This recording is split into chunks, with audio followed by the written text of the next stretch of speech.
Have you ever stared at a truly massive undertaking? Maybe it's architecting a complex financial system, rolling out a new global logistics platform, or even just revamping an entire department's workflow and felt that familiar nod of overwhelm. It's like standing at the foot of, an enormous mountain range, seeing peaks everywhere, but with no clear trail map, with no designated guides, and definitely no idea where to even begin the climb. That feeling of just monumental complexity is precisely what Agile methodologies aim to conquer.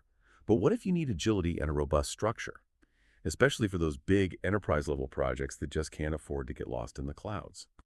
Today, we're taking a deep dive into feature-driven development, or FDD. Our mission for this deep dive is to unpack this powerful, structured, yet adaptive Agile methodology. We'll explore what FDD is, where it came from, its core principles, and how it carves out a unique niche compared to other approaches. We've got a comprehensive guide to FDD as our source material, and it's packed with insights to help you understand how to navigate immense complexity with clarity, efficiency, and, well, a predictable path to delivering real value. Yeah, and what's truly compelling about FDD is how it attempts to solve that very problem you just described. It tries to provide both the flexibility to adapt to changing requirements and the disciplined structure necessary for really significant large-scale undertakings. This balance is something many teams, especially in, say, highly regulated or complex environments, they really struggle to find. We'll delve into not just what FDD entails, but critically, why its mechanisms are so effective at achieving this difficult equilibrium. It's quite fascinating, actually. Okay, let's unpack this for you then. What exactly is feature-driven development at its core? Our sources define FDD as an agile software development methodology that puts the client's needs front and center, like really front and center. It structures the entire development process around building small, client-valued features through these rapid iterative cycles. When we talk about a feature in FDD, we're talking about a distinct, tangible piece of functionality, something that delivers clear value to the end user. Think about it in our hypothetical large-scale financial system example. A feature isn't build a database. It's more like enable users to securely log into their account dashboard, right? Exactly. Or generate a monthly account statement as a PDF, something concrete. Yeah, something concrete, observable. And unlike traditional lengthy waterfall phases, FDD focuses on truly incremental progress. These iterative cycles last a very tight 2 to 10 days. 2 to 10 days. I know, which allows for incredibly frequent deliveries and constant adjustments based on real-world feedback. For a big project, that can be a game changer, getting that feedback loop going so quickly. Absolutely. And to put that into perspective, FDD wasn't just, pull out of thin air. It was developed back in the late 1990s by Jeff Luca and Peter Coad, primarily for a large banking project in Singapore, actually. So it emerged from a real-world need for a structured yet adaptive process, specifically designed for those large-scale, complex, enterprise-level software projects, places where scalability, clear documentation, and consistent quality are just essential, non-negotiable. It's a smart blend, really. It combines elements of model-driven development principles with agile flexibility. And the aim is aligning every bit of development directly with concrete business goals and drastically reducing ambiguity and improving collaboration across big, diverse teams. That origin story makes perfect sense when you look at how it operates, doesn't it? Because FDD isn't just a list of steps you follow.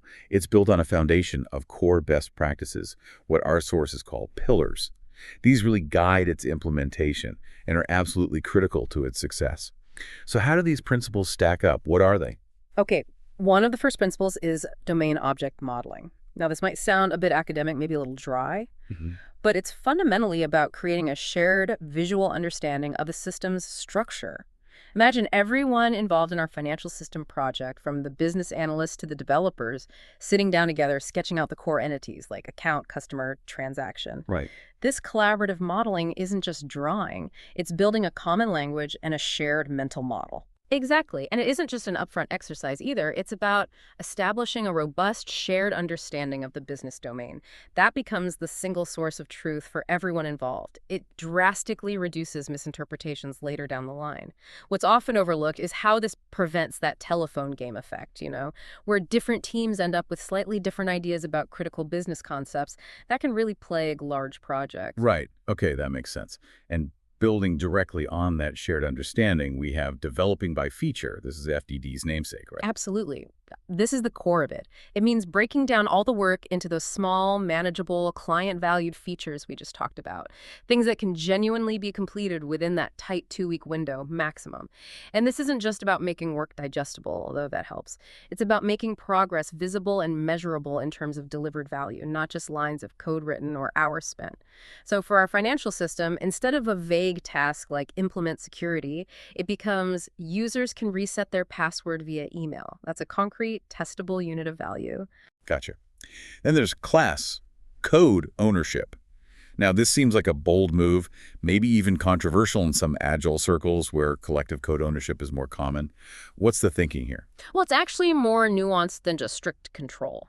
While it does assign individual ownership to specific code components, say one developer is the designated owner of the account class in our system, it fosters a deep sense of craftsmanship and accountability.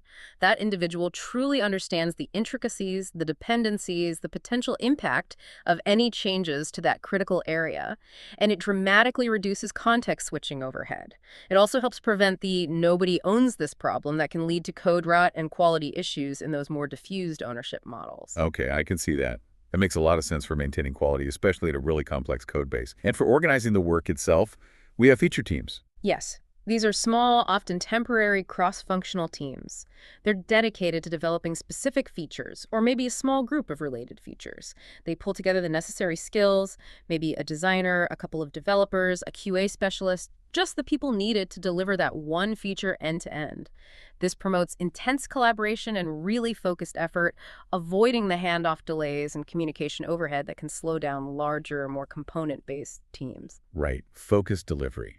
And to ensure that quality we keep talking about, FDD leans heavily on inspections. Crucially so. These aren't just casual code reviews. They're regular, often formal code and design reviews. They're not just about finding bugs, although that's part of it. They're about sharing knowledge, enforcing standards, and catching potential issues early, before they become exponentially more expensive to fix. And in a regulated environment, like our financial system example, rigorous inspections are basically non-negotiable for compliance and security. Makes sense. And to keep everything synchronized and stable, there's configuration management and regular builds.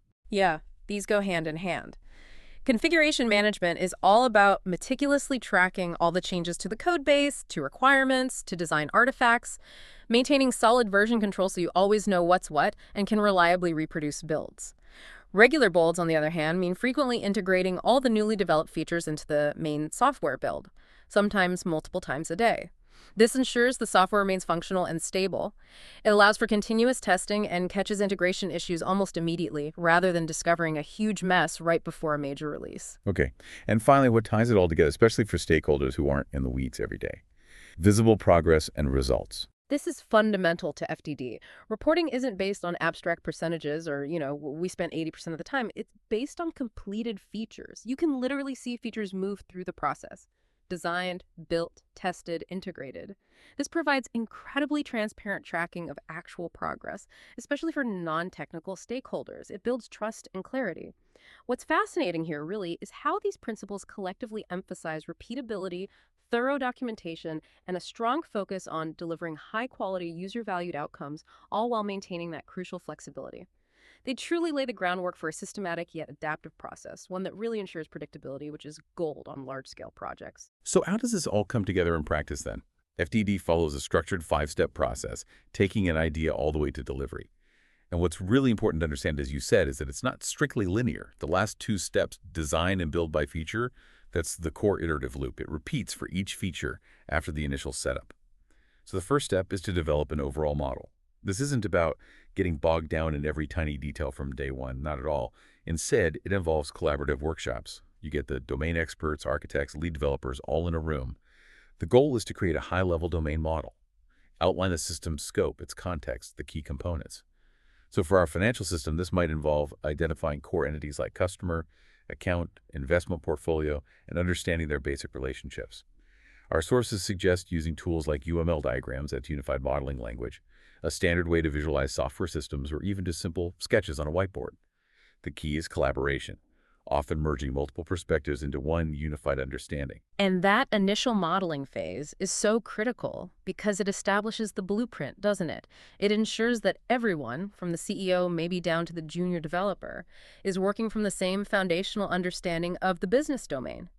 Without this shared vision, even the best feature teams could potentially diverge and build components that just don't fit together properly, leading to expensive rework later on. Yeah, absolutely. So once that overarching model is established, step 2 is to build a features list. Here, the entire system is broken down into that comprehensive list of client-valued features we talked about. Each feature is described in a very specific, client-centric format, often using a structure like action the result for a user, for example, generate the report for a manager. That structured phrasing, yeah. That disciplined phrasing ensures every feature is directly linked to tangible business value and a specific user. It makes requirements unambiguous and client-centric right from the start. And crucially, features should be small enough to implement in under 2 weeks, remember. If something looks bigger, it gets subdivided. Right, break it down further. Exactly. Our guide even mentions using techniques like Gherkin syntax. That's the given, when, then format often used in behavior-driven development. It helps define acceptance tests in a way that's readable by both technical and non-technical folks. So an example for complete the login process might look like: scenario, logging into the app. Given I am an app user, when I enter correct credentials, then I log in successfully. And if I want the wrong credentials, then I am prompted to retry. That level of detail is a major differentiator for FDD. It means that when a feature actually lands on a developer's plate, they're not spending time guessing what the user really wants or needs. The intent is crystal clear. This drastically reduces miscommunication and scope creep, which, let's face it, are often the biggest enemies of large projects. It ensures every single piece of work directly contributes to a tangible, client-valued outcome. Okay, makes perfect sense. With the features clearly defined, step 3 is to plan by feature. This is where the rubber meets the road, so to speak. Ownership gets assigned, timelines are estimated, dependencies between features are identified, and resources are allocated.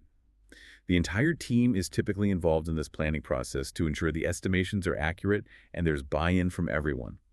They often use techniques like story mapping to visualize the whole plan, consider risks, balance workloads, and prioritize features across the entire project roadmap. Getting that collective wisdom is key for realistic planning. Exactly. Then we enter the iterative loop. Step 4 is design by feature. For each specific feature that's ready to be worked on, a small feature team, typically led by that chief programmer role we'll talk about later, designs the implementation.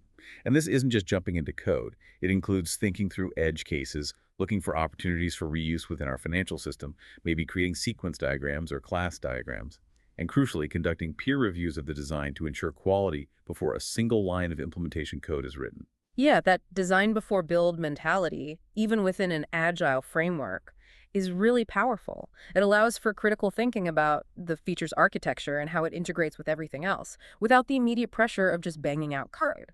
This proactive approach significantly reduces the likelihood of costly architectural mistakes or, fundamental design flaws, especially in these complex, interconnected systems. Right. And finally, step 5, the culmination of all this planning and design. Build by feature. The feature team implements the code according to the design. It's thoroughly unit tested, it's integrated in the main software build. Then it passes through UI development if needed, and rigorous quality assurance. Features are deployed incrementally, often daily or even multiple times a day in mature teams. And that immediate feedback loop helps refine future work. Those regular builds we mentioned earlier ensure the system remains stable and functional throughout the entire development lifecycle. You're constantly proving it works. And this structured, iterative flow provides immense clarity and control. It's especially valuable in large, complex projects where, as we said, scope creep and miscommunication can easily derail the whole effort. By consistently delivering small, verifiable pieces of value, teams maintain momentum, they mitigate risk, and they keep stakeholders continuously informed and aligned. That's a massive challenge in the enterprise space that FDD addresses quite directly. One aspect that really gives FDD its structure and, well, its predictability is the clear definition of roles. This ensures everyone knows their responsibilities, which fosters highly efficient collaboration rather than ambiguity or stepping on toes. Our sources outline several key roles. There's the project manager, who oversees the entire project, kind of keeping it on track, managing scope, budget, timelines, the usual PM stuff, then the chief architect. This person leads the overall modeling effort and the high-level design, ensuring the technical vision is sound and consistent across the project. Right, the big picture technical view. Exactly.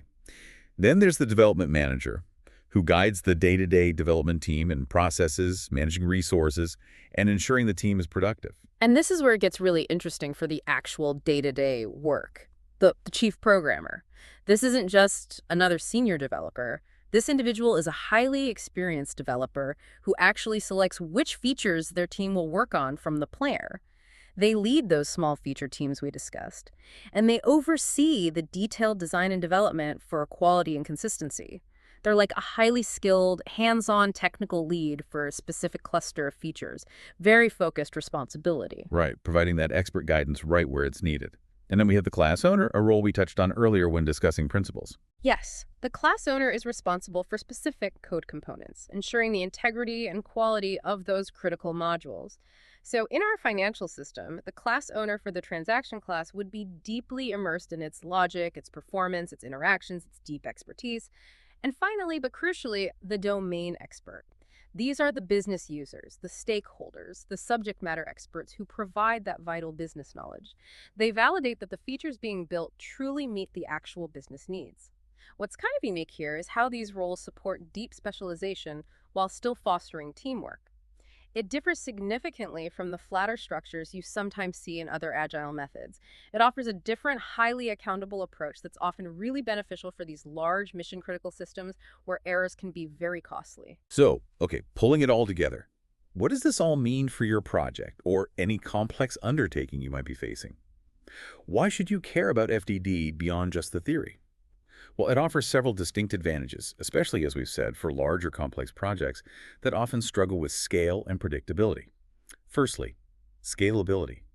Our sources really highlight FDD's superior ability to handle large teams and complex projects more effectively than some other methodologies. For instance, Scrum, while excellent, can sometimes feel constrained with very large groups. It often thrives with teams of 9 people or less per team. FDD's clear roles and that feature-centric breakdown allow for multiple teams to work in parallel more easily without the usual communication bottlenecks you might expect. That's a critical point. If you've got a massive project, maybe dozens or even hundreds of people involved, FDD's structure provides the necessary guardrails. You avoid the chaos of too many cooks in the kitchen while still allowing individual teams to be agile and focused. Then there are the frequent deliveries. Those short 2-10-day iterations naturally lead to quick feedback cycles. That reduces risks, and it means you're delivering tangible value to the client much faster and more often. You see results constantly. Exactly. And this isn't just about speed for speed's sake, it's about de-risking the project. In long projects, waiting months or even weeks for real feedback is incredibly dangerous. FDD provides continuous opportunities to course correct based on actual working software. For a complex system, that means catching potential misunderstandings or technical issues before they become huge, catastrophic problems. And for stakeholders, there's that clear tracking and communication. We mentioned it before, but it's a huge benefit. Feature-based progress reporting and the thorough documentation that FDD encourages minimize the need for endless status meetings and vastly improve visibility. You can literally see features getting done and understand their direct business value. It's very concrete. Tangible progress. Despite its structured nature, FDD also offers surprising flexibility and adaptability. Because the work is broken down into those small, distinct features, it's relatively easy to adjust to changing requirements or pivot development focus without completely derailing the entire project roadmap.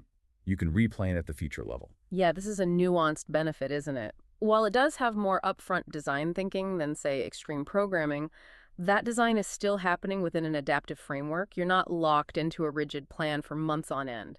You have a clear understanding of the domain from the model, but the implementation details of individual features can still respond effectively to new information or changing priorities. Right. And finally, that underlying quality focus. The emphasis on inspections, on design reviews, on class ownership, it inherently promotes high standards, and that significantly reduces rework down the line, which saves time and money. And it's intensely client-centric. That direct involvement of domain experts and the focus on client-valued features leads to better alignment with actual user needs and expectations. So this raises an important question for listeners, I think. For projects where clarity, quality, managing expectations across a large team, and achieving predictable delivery of business value are absolutely paramount, FDD offers a really compelling and often maybe superior alternative to some of the more free-form agile approaches out there. It provides a robust framework to address many common pain points faced specifically by large enterprise projects. Of course, like any powerful methodology, FDD isn't a silver bullet, right? It's crucial to consider its potential drawbacks to make an informed decision for your team and your specific context. Our sources highlight a few potential challenges. First, feature dependencies, because features can often be interlinked, especially in complex systems. hmm If one feature takes longer than expected, it can cause scheduling delays for other features that depend on it down the line. It can create a kind of chain reaction if you're not carefully managing those connections. And that's a very real challenge. You might have, say, a view account history feature that depends heavily on a secure transaction logging feature. If that logging feature hits an unexpected snag, the history feature is effectively blocked. This requires really proactive dependency mapping during planning and constant communication between teams. It can also be perceived as resource intensive. It definitely demands significant time for that initial planning phase, for the detailed documentation, and for those iterative design and build cycles with inspections. Some teams, particularly those new to this kind of structured agile approach, might initially see all that as overhead heavy. That's a common initial reaction, for sure. It's an investment. The argument for FDD is that this upfront investment in clarity, design, and quality pays huge dividends later by reducing costly rework, miscommunication, and those painful end-of-project delays. But it definitely requires buy-in from the team and from management to see and appreciate that long-term value proposition. It's not always an easy sell initially. Another potential issue our sources mention is limited holistic control for some stakeholders. While it's fantastic for tracking progress on individual features, that strong focus on the pieces might sometimes obscure the overall big picture for stakeholders who aren't deeply involved day to day. They might see the trees but miss the forest, so to speak. That's where those roles like the chief architect and the project manager become even more critical. Their job includes continuously communicating that overarching vision and ensuring everyone understands how their individual piece contributes to the whole strategic goal. It's a continuous balancing act. And for teams new to structured agile, there's the potential for adoption complexity. The structured steps and the defined roles can feel challenging initially. It requires a certain level of discipline and dedicated training to get it right. It's not something you just pick up overnight. Definitely a learning curve. And finally, compared to some other agile methods, FDD arguably has less emphasis on constant face-to-face interaction. It relies more heavily on documentation, the model, and formal reviews rather than, say, daily spontaneous huddles for everything. This might actually be a pro for distributed or remote teams, but it could potentially reduce some forms of spontaneous collaboration or quick hallway conversations for teams that are co-located. It's a different style of communication. A different dynamic, yeah. So with so many agile methodologies available today, Scrum, Kanban, XP, and others, how does FDD really stand out? Let's compare quickly to some of its more well-known cousins. Okay, when you look at V-Scrum, FDD typically uses those shorter iterations, the 2 10-day cycles, compared to Scrum's more common 2 4 weeks. FDD also places a greater emphasis on detailed documentation, like the domain model and feature designs, maybe more so than Scrum, which often favors working software over comprehensive documentation, though that's a simplification. Right, and Scrum relies heavily on the product owner as the single voice of the customer, whereas FDD often involves more direct end-user or domain expert input throughout the process. Yeah. Good point. Our source suggests FDD is generally considered more scalable for very large teams, but potentially less flexible or might feel overly structured for very small, nimble teams, where Scrum might be a lighter fit. This distinction is really key, I think. Scrum excels in rapid, highly adaptive environments, especially for smaller, co-located teams. FDD's emphasis on explicit modeling and defined roles makes it arguably more robust when you need to scale to hundreds of developers working on a highly complex enterprise system. It offers that kind of structure with an agility that larger organizations often need, whereas pure Scrum might require additional scaling frameworks like SAFe or less to achieve something similar at that scale. Okay. And how about V's extreme programming, XP? Where does FDD sit relative to that? Well, FDD is much more model-driven and documentation-focused, as we've discussed. It values that upfront design thinking and having clear plans for each feature before coding starts. In contrast, XP, as its name kind of suggests, is pretty extreme in its agility. It emphasizes practices like constant pair programming, test-driven development, TDD, and tends to favor minimal documentation. XP focuses more on emergent design through continuous coding and refactoring. They're almost at opposite ends of the Agile spectrum in terms of how much upfront planning versus continuous discovery they emphasize. That's a clear contrast. And finally, comparing FDD vs Kanban. FDD is iterative, right? It has those fixed, structured processes for each feature's development lifecycle. Kanban, on the other hand, is primarily a flow-based method. It's often visualized using Kanban boards, and it's highly adaptive to ongoing work. The main focus in Kanban is on limiting work in progress, WIP, to optimize the flow of value delivery. So while both aim for continuous delivery, FDD provides more prescribed steps, roles, and cycles. Kanban is more about visualizing and optimizing your existing process, whatever that might be. FDD clearly carves out its own specific niche here. It seems ideal for projects that specifically need that structure within agility, a balance that not all Agile methods provide equally. It's not about FDD being inherently better than Scrum or Kanban or XP, but rather better suited for certain contexts, particularly those large-scale, quality-critical, complex endeavors where predictability and clarity are paramount. Absolutely. So for those of you listening who are thinking, maybe FDD could work for us, our sources provide some excellent practical tips and best practices to help ensure a successful adoption. First off, and this seems really crucial, start small. Don't try to boil the ocean and roll out FDD across your entire organization or a massive project on day one. Instead, pilot FDD on a single module or maybe a well-defined feature set. Try it with a smaller team first to build familiarity and confidence before expanding. This allows for a learning curve without risking the whole initiative. That's probably the single most important piece of practical advice. You really can't just flip a switch and become an FDD shop overnight. A phased approach lets you work out the inevitable kinks, tailor the processes to fit your specific organizational culture, and crucially, demonstrate some early successes to build momentum and buy-in for wider adoption. Makes sense. Then use tools effectively. Leverage templates for feature planning. Things like story maps can be really helpful. Use robust task trackers, maybe like Jira or something similar configured for FDD's workflow. And utilize visual platforms for that collaborative modeling. These tools aren't just for documentation, they really help facilitate clarity, shared understanding, and tracking. Exactly. And these tools aren't just about tracking tasks. They become the shared workspace for the distributed design and build processes that are inherent in FDD. They make it possible for those dedicated feature teams to collaborate effectively. Even if they're spread across different geographical locations or departments, they become the virtual project room. You'll definitely want to foster collaboration. Hold regular focus review sessions, design reviews, code inspections with those cross-functional teams. The goal is to catch issues early, maintain alignment on the design and implementation, and share knowledge. These aren't just passive status updates, they should be active working sessions. Active engagement, yeah. It's also really key to monitor progress, specifically by features, as we discussed. This means that saying you're 80% done actually means 80% of the planned features are complete, tested, and delivered. Not just that 80% of the allocated time has been spent or 80% of the budget.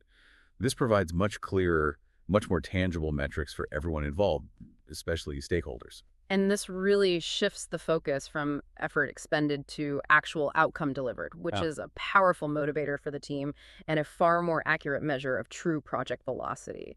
It makes it very clear to stakeholders what business value has actually been realized at any point in time. Also important, integrate with DevOps Square practices. Ensure your FDD build process aligns seamlessly with continuous integration, continuous deployment, CI/CD pipelines. The systems that automate the integration, testing, and delivery of code.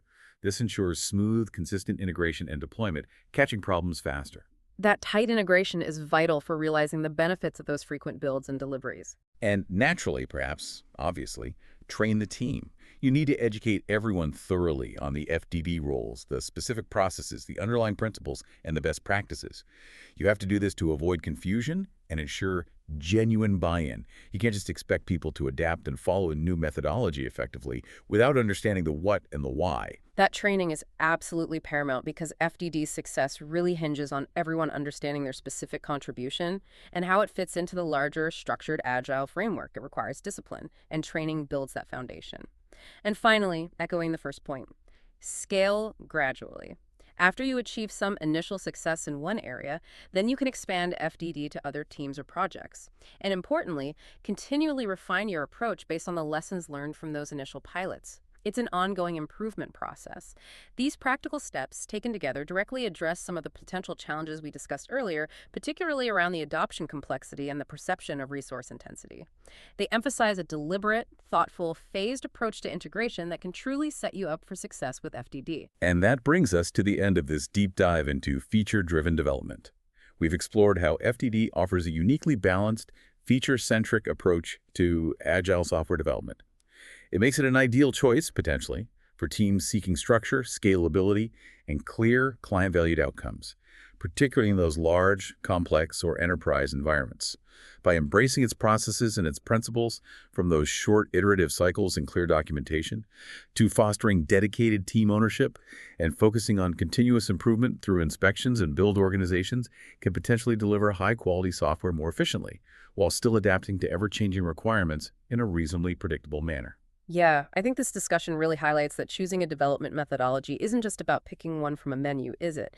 It's about deeply understanding your project's specific needs, its complexity, its risks, understanding your team's culture and capabilities, and understanding your broader organizational context, and then aligning the right tool, the right approach, with that very specific job to strike the perfect balance for you between agility and robust structure. So as you consider those complex problems in your own work, whether it's building that hypothetical financial system or launching a new product, or even just tackling a major internal initiative, here's a thought to leave you with.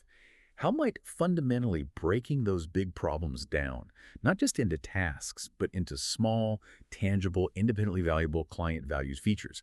How might that disciplined approach change not just how you plan and execute, but what you ultimately achieve, and perhaps more importantly, the confidence and predictability with which you achieve it? If you enjoyed this video and found it helpful, don't forget to like, comment, and share it, with others who might benefit too. To learn more about product management and digital marketing, make sure to subscribe and hit the bell icon so you never miss an update.